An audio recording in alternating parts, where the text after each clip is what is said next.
مہینے کا آخری عشرہ انتہائی معزز اور مکرم ہے۔ یہ وہ ایام ہیں جن میں رسول اللہ صلی اللہ علیہ وسلم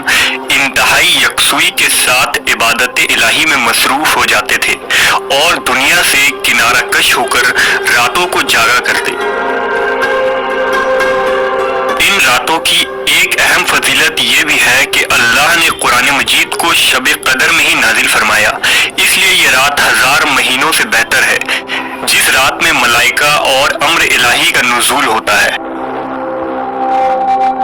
نیز اس شب نیکی، برائی، ولادت، موت، رزق، گناہ، جتنے بھی افعال و واقعات ہیں اسی رات لوگوں کی قسمت میں لکھ دیے جاتے ہیں۔ لیلۃ القدر آخری عشرے کی ایک مخصوص رات ہے، لہذا نبی صلی اللہ علیہ وسلم نے امت کو پورے 10 دنوں کی طاق راتوں میں شب قدر کی تلاش کرنے کی ہدایت فرمائی۔ آل محمد کے گھر اس عشرے میں عبادت کا ایک معمول ہوتا تھا، لہذا روایتوں میں آتا ہے کہ حضرت فاطمہ زہرا علیہ السلام شب قدر میں کسی کو سونے نہیں دیتی تھی اور کھانا کم دیتی تھی اور کہتی تھیں وہ شخص محروم ہے جو شب قدر کی خیر سے محروم کر دیا گیا ہو۔ ایک روایت ہے کہ امام علی علیہ السلام سے ایک دفعہ سوال کیا گیا کہ ہمیں شب قدر کے بارے میں بتائیے، لہذا آپ نے فرمایا کہ ایسا نہیں ہے کہ ہم شب قدر کے بارے میں نہیں جانتے، اسے پوشیدہ رکھا گیا ہے اور اس میں کوئی شک نہیں کہ خداوند عالم نے تمہاری وجہ سے اس کو پوشیدہ رکھا ہے اور تم کو ایک موقع دیا ہے۔ اگر کوئی ایک شب واضح اور روشن ہوتی تو تم اس رات میں نیک عمل انجام دیتے اور اس کے علاوہ دوسری راتوں میں انجام نہ دیتے۔ اس کو غنیمت سمجھو، خدا تمہارے اوپر رحم کرے گا۔ روایتوں میں اس رات کی مخصوص نشانیاں بتائی گئی ہیں، لہذا محمد بن مسلم نے امام جعفر صادق علیہ السلام سے بیان کیا کہ ایک شخص نے آپ سے سوال کیا شب قدر کی پہچان کیا ہے؟ آپ علیہ السلام نے فرمایا شب قدر کی پہچان اور علامت یہ ہے کہ اس میں ہوا خوشگوار ہو جاتی ہے،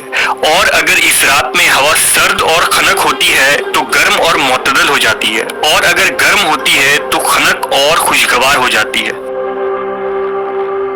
اس رات کی فضیلت اور برتری کا تعلق اہل بیت رسول سے بھی متصل ہے، لہذا امام باقر علیہ السلام نے ایک مرتبہ فرمایا خدا کی قسم بے شک جو شخص لیلۃ القدر کی تصدیق کرتا ہے وہ بغیر کسی شک و شبہ کے یقین پیدا کر لیتا ہے کہ یہ سورہ ہمارے سلسلے سے مخصوص ہے، اس لیے کہ جب رسول خدا کی وفات کا وقت قریب آیا تو آپ نے حضرت علی سے مخاطب ہو کر فرمایا یہ میرے بعد تمہارے ولی ہیں، اگر تم نے ان کی اطاعت کی تو رشد و کمال تک پہنچ جاؤ گے، اور جو کوئی بھی لیلۃ القدر کے سلسلے سے ایمان نہیں لاتا وہ منکر ہے، اور جو شخص لیلۃ القدر کے سلسلہ سے ہمارے نظریے کے خلاف ایمان رکھتا ہے وہ سچا نہیں ہو سکتا مگر یہ کہ یہ اعتراف کر لے کہ یہ ہمارے ہی واسطہ ہے، اور جو اس کا اقرار نہ کرے وہ جھوٹا ہے۔ بے شک اللہ تعالیٰ اس چیز سے بلند و برتر ہے کہ امور کو روح اور ملائکہ کے ساتھ کافر و فاسق پر اتارے،